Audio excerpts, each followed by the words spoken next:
আসসালামু আলাইকুম সুপ্রিয় দর্শক, কেমন আছেন সবাই? আশা করছি সকলেই ভালো আছেন। আজকের ভিডিওতে আমরা ওমানের বেশ কিছু গুরুত্বপূর্ণ তথ্য আপনাদেরকে দিতে চাই। ওমান সংক্রান্ত তথ্যগুলো আমাদের কাছে অনেকে কমেন্ট করেন, জানতে চান। ওমানের বর্তমানে কি কোনো সুখবর আছে? বর্তমানে এখন ওমানের ভিসা আদৌ কি খুলবে না? ওমানের ভিসাটা কবে নাগাদ খুলতে পারে? এই বিষয়টা নিয়ে আমাদের কাছে অনেকে জানতে চান। তো যারা ওমান সম্পর্কিত প্রতিনিয়ত আপডেটগুলো পেতে চাচ্ছেন, অবশ্যই আমাদের চ্যানেলটি সাবস্ক্রাইব করে রাখবেন। আমরা প্রতিনিয়ত চেষ্টা করব ওমানের বিভিন্ন ধরনের বিষয়গুলো নিয়ে আপনাদের সাথে আলোচনা করার। চলুন তাহলে কথা না বাড়িয়ে ওমানের এখন ভিসার সর্বশেষ পরিস্থিতি কী আছে আমরা সেটা জেনে নিই।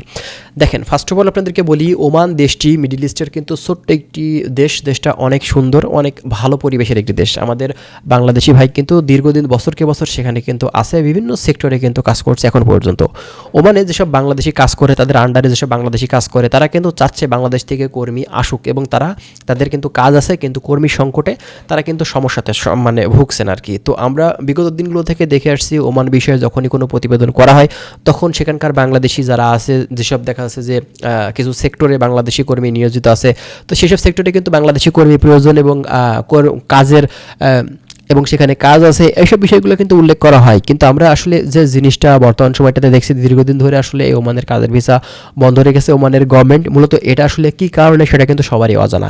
এখন কথা হচ্ছে, বাংলাদেশের রাজনৈতিক অস্থিতিশীলতার জন্য কি আসলে ভিসা বন্ধ করে রেখেছে, নাকি অন্য কিছু? এটা অবশ্যই আমাদের জানতে হবে। তো বাংলাদেশ প্রেক্ষাপটে বর্তমানে এখন যে জিনিসটা আমরা দেখতে পাচ্ছি, যে বাংলাদেশে তো এমনিতেই রাজনৈতিক অবস্থা খুবই খারাপ। এরই পাশাপাশি আসলে এই দেশটিতে কিন্তু অনেক অবৈধ প্রবাসী ছিল, তারা বাংলাদেশে ফেরত আসছে, এবং অন্যান্য যে দেশের কর্মীগুলো ছিল তারা নিজ নিজ দেশে ফেরত গেছে।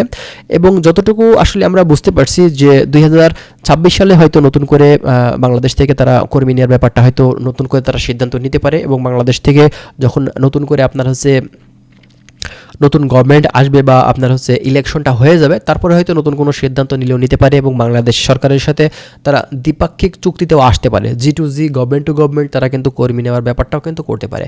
এখন দেখা যাক, এটা শুধুমাত্র ভাই দেখার বিষয়, অপেক্ষার বিষয়। আমাদের এটা এখন অপেক্ষা করা ছাড়া আর কোনো উপায় নেই। আর আপনি যদি এমনিতেই নর্মালি 6 মাসের ভিসাতে যেতে চান, সুযোগ সুবিধা কম পাবেন। সেক্ষেত্রে কিন্তু বর্তমানে এখন বেশ কিছু কোম্পানিতেই আপনার কর্মী যাচ্ছে, স্যালারিও কম দিয়ে থাকবে এবং সুযোগ সুবিধা কম পাবেন। তো সেখানে আপনি কিন্তু ঢুকতে পারেন, ঠিক আছে। আর যদি সাধারণভাবে আপনি ভালো স্যালারি বা অন্যান্য টাইমে যেভাবে কর্মী নেয় সেভাবে যেতে চান, সেক্ষেত্রে আপনাদের অবশ্যই ওয়েট করা লাগবে। তো যাই হোক বন্ধুরা, আশা করছি বিষয়গুলো আপনারা বুঝতে পারছেন। ওমান সম্পর্কিত তথ্যগুলো অবশ্যই আপনারা রেগুলার পেতে আমাদের চ্যানেলটি সাবস্ক্রাইব করে রাখবেন। আমরা প্রতিনিয়ত চেষ্টা করব ওমান সংক্রান্ত তথ্যগুলো আপনাদেরকে দেওয়ার। তো ভালো থাকবেন। আজকের ভিডিওটি এখানে শেষ করছি। আল্লাহ হাফেজ।